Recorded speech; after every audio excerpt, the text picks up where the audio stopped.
Ikasyam na kabanata. Sinabi pa ni Jesus sa kanila, "Sinasabi ko sa inyo ang totoo.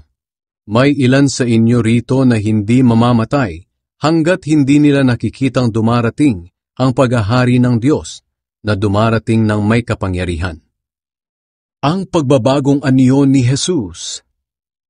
Pagkaraan ng 6 na araw, isinama ni Jesus sina Pedro, Santiago at Juan sa isang mataas na bundok.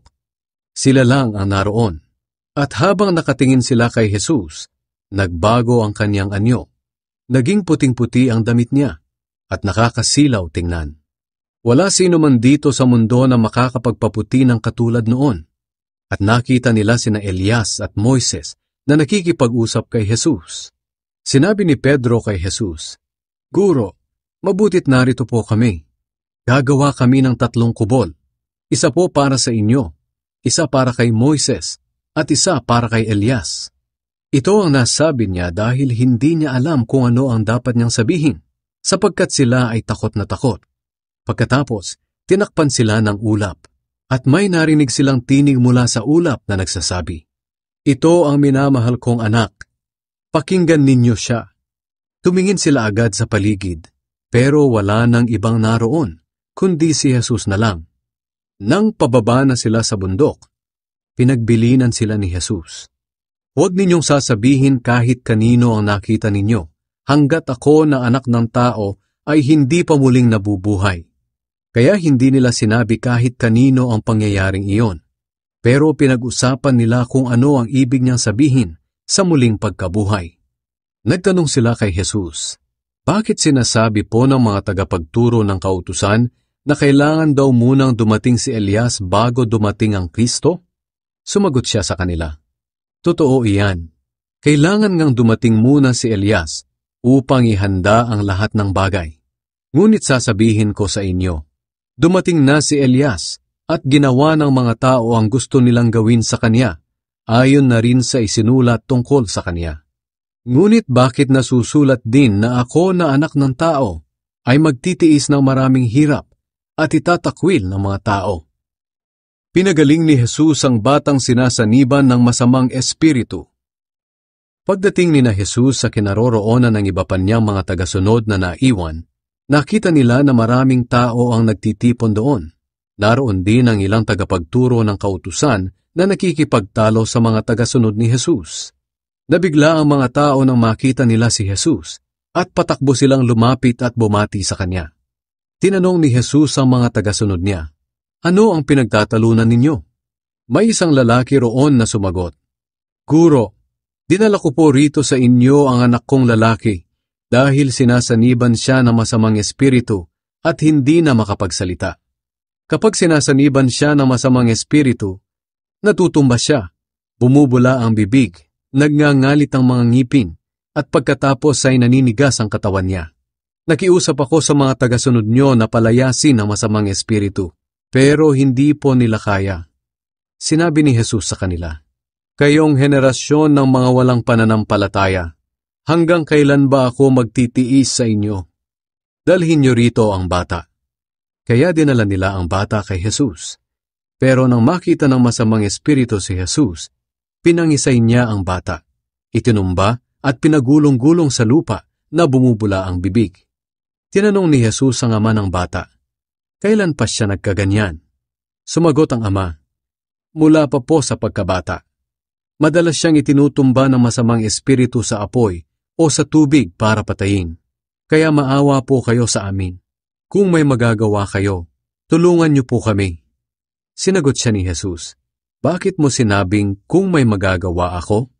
Ang lahat ng bagay ay magagawa ko sa taong sumasampalataya sa akin." Sumagot agad ang ama ng bata, "Sumasampalataya po ako, pero kulang pa. Dagdagan niyo po ang pananampalataya ko." Nang makita ni Jesus na dumarami ang taong paparating sa kanya, sinaway niya ang masamang espiritu at sinabi, "Ikaw na espiritong nagpapapipi at nagpapabingi sa batang ito, inuutusan kitang lumabas sa kanya at huwag ka nang babalik sa kanya." Sumigaw ang masamang espiritu, pinangisay ang bata at saka lumabas. Naging parang patay ang bata, kaya sinabi ng karamihan, "Patay na siya, pero hinawakan ni Jesus ang kamay ng bata at itinayo, at tumayo ang bata. Nang pumasok na sina Jesus sa bahay na tinutuluyan nila, tinanong siya ng mga tagasunod niya nang sila-sila lang, "Bakit hindi po namin mapalayas ang masamang espiritu?" Sinagot sila ni Jesus, "Ang ganoong uri ng masamang espiritu ay mapapalayas lang sa pamamagitan ng panalangin." Ang ikalawang pagpapahayag ni Jesus tungkol sa kanyang kamatayan. Umalis sila sa lugar na iyon at dumaan sa Galilea. Ayaw ni Jesus na malaman ng mga tao na naroon siya dahil tinuturuan niya ang mga tagasunod niya. Sinabi niya sa kanila, "Ako na anak ng tao ay bibigay sa kamay ng mga tao na kumukontra sa akin. Papatayin nila ako, ngunit muli akong mabubuhay pagkaraan ng 3 araw." Ngunit hindi nila naunawaan ang sinabi niya at natakot naman silang magtanong sa kanya, "Sino ang pinakadakila?" Dumating sila sa Capernaum, at nang nasa bahay na sila, tinanong sila ni Jesus, "Ano ba ang pinagtatalunan ninyo kanina sa daan?" Hindi sila sumagot, dahil ang pinagtatalunan nila ay kung sino sa kanila ang pinakadakila.